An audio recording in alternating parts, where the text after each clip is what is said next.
प्राचीन काल में भारत को सोने की चिड़िया कहा जाता था। सोने की चिड़िया क्यों कहते थे? क्योंकि भारत में बहुत सोना होता था। भारत में प्राचीन काल में कोई सोने की खदान नहीं थी। फिर क्यों सोने की चिड़िया कहते थे? क्योंकि सोना हम विदेशी व्यापारियों से प्राप्त करते थे।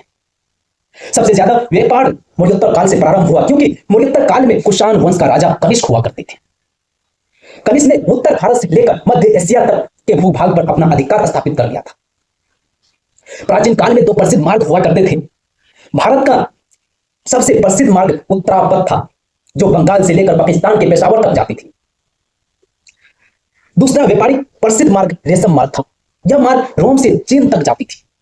इस मार्ग को रेशम मार्ग इसलिए कहा जाता था क्योंकि प्राचीन काल में रोम के व्यापारी उसी मार्ग से चीन से रेशम खरीदते थे और रेशम खरीद करके यूरोप के अन्य देशों में उसे ऊंची कीमतों में बेचते थे। कनिष्क के शासन काल में उत्तरापथ जो था बंगाल में, जो उत्तरापथ बंगाल के सोनार गांव से पेशावर तक थी, कनिष्क ने रेशम मार्ग से जोड़ दिया। कनिष्क ने उसका विस्तार करके उसे पेशावर से आगे बढ़ाकर उसे रेशम मार्ग में जोड़ दिया। कनिष्क का चूंकि एक क्षेत्र पर अधिकार हो गया था, तो कनिष्क ने रोम के व्यापारियों पर टैरिफ लगाना शुरू कर दिया। अब यदि रोम के व्यापारी चीन से रेशम खरीदते हैं तो मान लीजिए 20 रुपये की रेशम है। जब वो 20 रुपये की रेशम खरीदते हैं तो उन्हें 50% टैरिफ देना पड़ता है। तो जब 20 रुपये की रेशम खरीदते हैं तो वो 20 रुपये की रेशम का कीमत 30 रुपये हो जाते हैं। तो यूरोप के अन्य देशों में वो 32, 33 या 35 रुपये में भारत बेचता है। तो भारत के व्यापारियों को टैरिफ नहीं देना पड़ता था। तो भारत के व्यापारी उत्तरापथ के माध्यम से रेशम मार्ग को जाते थे और रेशम से चीन से 20 रुपया रेशम खरीदते थे और उन्हें टैरिफ देना नहीं पड़ता था। तो वही 20 रुपये का रेशम रोम के व्यापारियों को 22 रुपये में बेचते थे।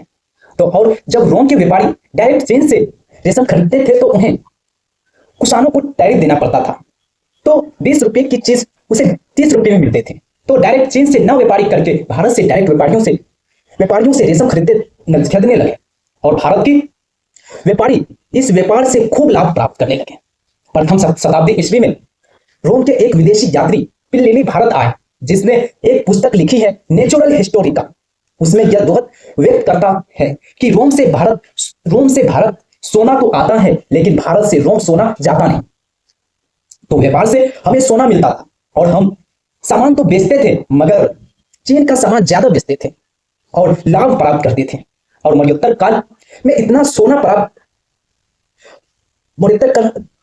मौर्योत्तर काल में भारत में इतना सोना आया कि भारत को सोने की चिड़िया कहा जाने लगा।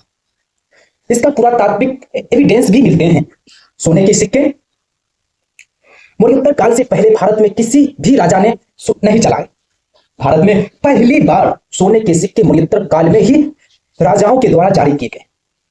बाद में इसी सोने का उपयोग गुप्त वंश के राजाओं ने किया और गुप्त वंश के राजा ऐसे राजा थे जिन्होंने भारत से सबसे ज्यादा सोने की सिक्के जारी किए।